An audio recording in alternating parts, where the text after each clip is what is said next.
হ্যাঁ রে ভম্বল, তোর নাকি আজ অঙ্ক পরীক্ষার খাতা বেরিয়েছে? হ্যাঁ বাবা। তা তুই পরীক্ষায় কত নম্বর পেয়েছিস বললি না তো? বাবা মানে একটা ছোট্ট ব্যাপার ছিল। ছোট্ট ব্যাপার মানে? তোর মুখ দেখলেই তো বুঝতে পারি যে বড় কোনো কেলেঙ্কারির খবর আছে। বল, কি হয়েছে? মানে বাবা, আসলে আমার পরীক্ষার খাতা আজ ফিরিয়ে দিয়েছে। ফিরিয়ে দিয়েছে মানে? পরীক্ষা মোট কত নম্বরের ছিল? পরীক্ষা তো মোট 25 নম্বরের ছিল। আর তুই কত নম্বর পেয়েছিস? 2 নম্বর বাবা। কি বললি?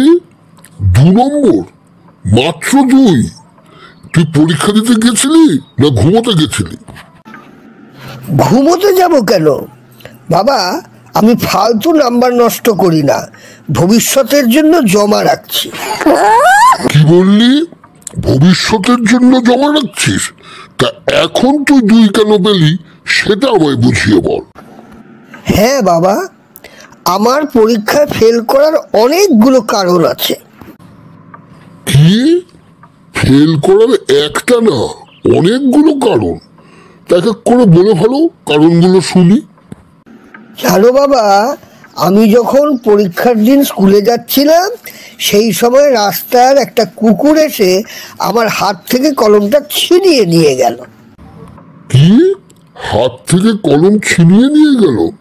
তা কলম ছিনিয়ে নিয়ে কুকুর করবে কি?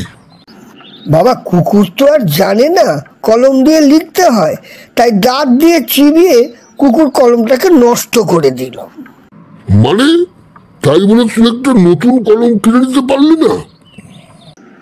চেষ্টা করেছিলাম বাবা, প্রচণ্ড চেষ্টা করেছিলাম, কিন্তু যে দোকানে গেলাম সেখানেই লেখা ছিল আজ দোকান বন্ধ। দোকান বন্ধ দেখে তুই কি করলি? দোকান বন্ধ দেখে তখন আমি আমার বন্ধুদের কাছ থেকে পেন জোগাড় করা যায় কিনা সেজন্য চেষ্টা করতে শুরু করলাম। কারোর কাছ থেকে পেন পেলাম না।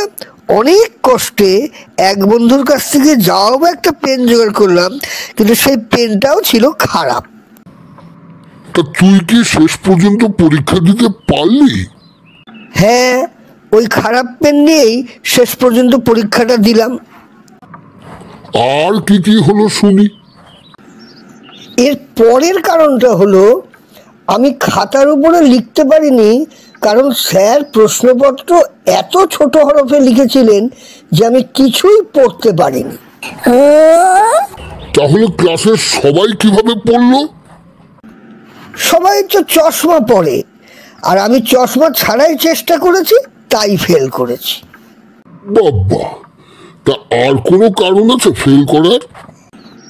বাবা, আর শেষ কারণটা হলো, না, আমি তোর আর কোনো কারণ শুনতে চাই না। না না বাবা, এটা শুনতেই হবে। আসলে আমি চশমা ছাড়া সব প্রশ্নেরই উত্তর দিয়েছিলাম। তাহলে ফেল করলি কিভাবে? ফেল করার শেষ কারণটা হলো, প্রশ্নগুলো ছিল আমার জ্ঞানের বাইরে। মানে? মানে আমি অঙ্ক করেছিলাম ক্লাসের বই থেকে, আর প্রশ্নে যে অঙ্কগুলো এসেছিল সেগুলো সব স্যারের মন থেকে। এখন স্যারের মনের কথা আমি কিভাবে জানবো, তুমিই বলো বাবা। তোর আর কোনো অজুহাত আমি শুনতে চাই না।